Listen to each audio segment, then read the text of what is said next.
What's good, YouTube? Welcome back to another video. I hope everybody out there is having a blessed day. Also, shout out to anybody that is new to the channel, and while you are here, be sure to click on that subscribe button down below. So we are finally at the end of the year. There's only a couple days left in 2020. I know it's been a crazy, wild year. A lot going on with the world, and also a lot taking place within the sneaker world or community, whatever you want to call it. But we have seen a lot of crazy releases, a lot of shoes being re-released that we thought that would never see a release again, but that has happened. You know, that 2020 is a year of things you can't really explain. I don't know, maybe in 2021 we will see more shoes being re-released that we thought would never happen, a lot of samples, you know. But yeah, so we are here today to take a look at my top 10 pickups of the year. I have picked, well, I'm not gonna say how many pairs, but out of all the pairs that I picked up this year, this is the top 10 that I have decided to go with. And nobody's list is right or wrong. It's all opinionated at the end of the day. That's why we buy the shoes, because we like the shoes. Hopefully you're buying them because you like them. It doesn't matter what somebody else thinks about something that you bought with your own money. But anyways, without further ado, let's get into the list. So at number 10, coming in at number 10, we're gonna go with something that is kind of slept on. I still feel like this shoe hasn't really got its recognition, and that is the New Balance 997S Great White. I love this sneaker. I do have a video up about the story behind it and all that, so if you want to learn more about the shoe, go ahead and check it out. But it's very, very simplistic, but at the same time got a little pop to it. But yeah, probably the most comfortable sneaker that I have copped this year, behind a Yeezy. But yeah, number 10, New Balance Great White. So coming in at number 9, we have the Reebok Question Mid, and to me this shoe is probably one of Allen Iverson's best silhouettes and most iconic colorways. And Allen Iverson was the very first basketball player who I became a fan of.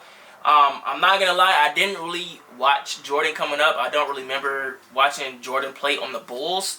I do remember him playing on the Wizards, but a lot of people don't like to talk about that because he was low-key trash. So we just go leave it at that. But Allen Iverson was my very first favorite basketball player, and Allen Iverson did change the game in his own way, especially with, you know, the way that he carried himself on and off the court. He's responsible for a lot of your favorite basketball players wearing, you know, dripped up before the game on a pre-game walk-in. So Allen Iverson, he has his own impact on the game, and that's what I love about him. Not only is he a dog on court, but off court as well. So number 9, Reebok Question Mid.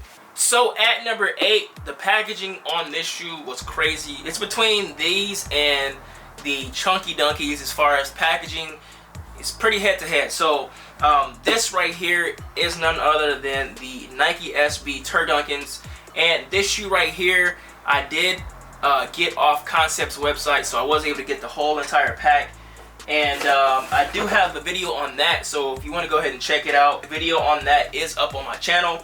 Also, this is another shoe that has a wild background, so if you don't know what a Turdunkin is, definitely go check it out. You'll be surprised what Turdunkin actually is. So number 8, we got the Turdunkin SB Dunk Highs. So at number 7, this is one of those shoes that nobody really expected to be re-released, and that is the Yeezy Boost 350 Breads. So when these shoes first came out, I did strike out on them, and I didn't want to pay resale at the time, and the price just shot up, and I knew these hit by like $700-800.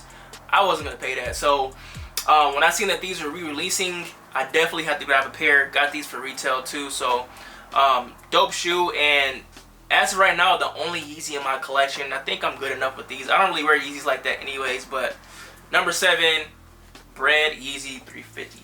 So at number 6, we have the Jordan 13 Flints, and this shoe has sentimental value to me. I remember when I was a lot younger, I remember my uncle always wearing this shoe, and it's his favorite Jordan of all times. And he actually reached out to me earlier this year when these were being retroed, and I helped him get a pair. And I was like, why not keep a pair for myself? You know, it's a clean colorway, and can't really go wrong with the Flint's classic colorway. And it's a comfortable shoe. This is actually my first 13 in my collection, But yeah, number 6, Flint 13s. So at number 5, this shoe also has some meaning to it to me, especially since everything lined up this year and my boy Lebron was able to get his 4th ring. And if you didn't already guess it, this is the LeBron 7 Media Days. And the Lakers to win the same year as Kobe, you know, passing away, that was kind of just crazy how everything just kind of happened. But I love this shoe. You know, it's a lot going on with the mismatch laces and the shoes individually. But yeah, this shoe has a lot of meaning, and hopefully LeBron and Lakers can go back to back this year. So number 5, LeBron 7 Media Days. This shoe right here, I wish I had the opposite colorway of this sneaker, but this shoe is still I just can't let this shoe go. I don't know what it is, but we have the Jordan 5 Sail Off-Whites, and this is one of the crazy shoes that I hit on Sneakers App this year. And I definitely, if I had to choose, I definitely would pick the black pair. I'm still looking for somebody that is trying to trade straight up for the black pair, but this holds the place for this pair and also the black pair. So this is the placeholder for that colorway. But yeah, number 5 or number 4, the Off-White Jordan 4s. So at number 3, this shoe released earlier this year. I low-key forgot that I even owned it, but it is none other than the Nike SB Dunk Low Strangelove, and this is probably arguably one of the top SBs to release this year.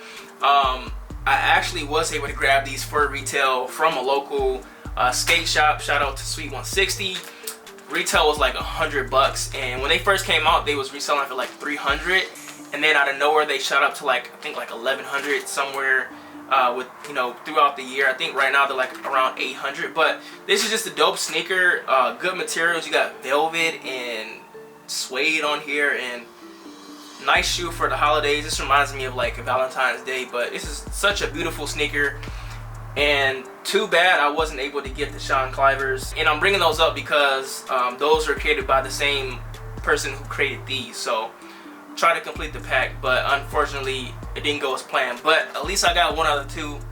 Number 3, Strangelove SBs. So at number 2, this shoe right here, I'm never gonna let this shoe go. I've wanted this shoe for a long time, and I thought that this shoe would never retro or come out again due to, you know, the circumstances from earlier this year. But I was able to get my hand on a pair, and we have the Kobe 6 Pro Trogrinch. I actually just did a video for this the other day, so if you want to see that, go ahead and check it out. It's somewhere on my channel. But this shoe right here, man, this is a grail. This is one of those sneakers that I thought that I would never have in my collection, but they came out again and I was able to grab them. I've been wearing this shoe probably for the last 2 or 3 days since I got the shoes. Very, very vibrant. Definitely go turn some heads when you wear them.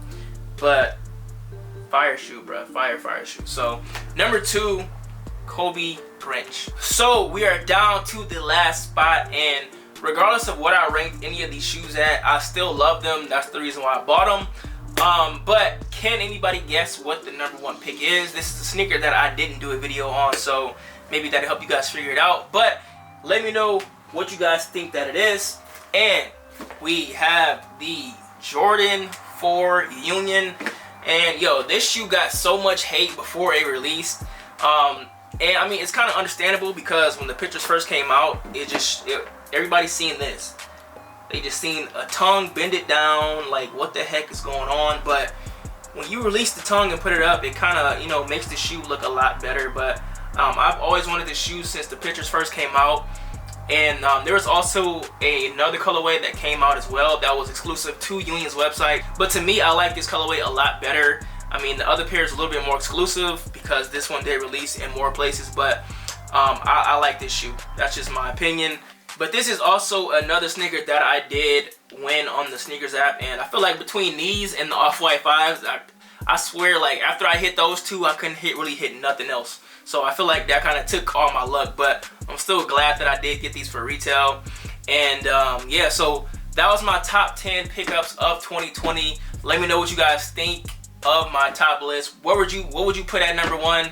Or what sneaker that's not on the list that you think is the top sneaker of the year? This was fun doing. I did kind of feel bad leaving sneakers out, but can't really pick them all. This is just, you know, all fun and games. But anyways, I'm gonna go ahead and get out of here. If you guys enjoyed the video, leave a thumbs up. If you are new to the channel, click on that subscribe button down below. And with that said, I will catch you guys in the next video. Peace.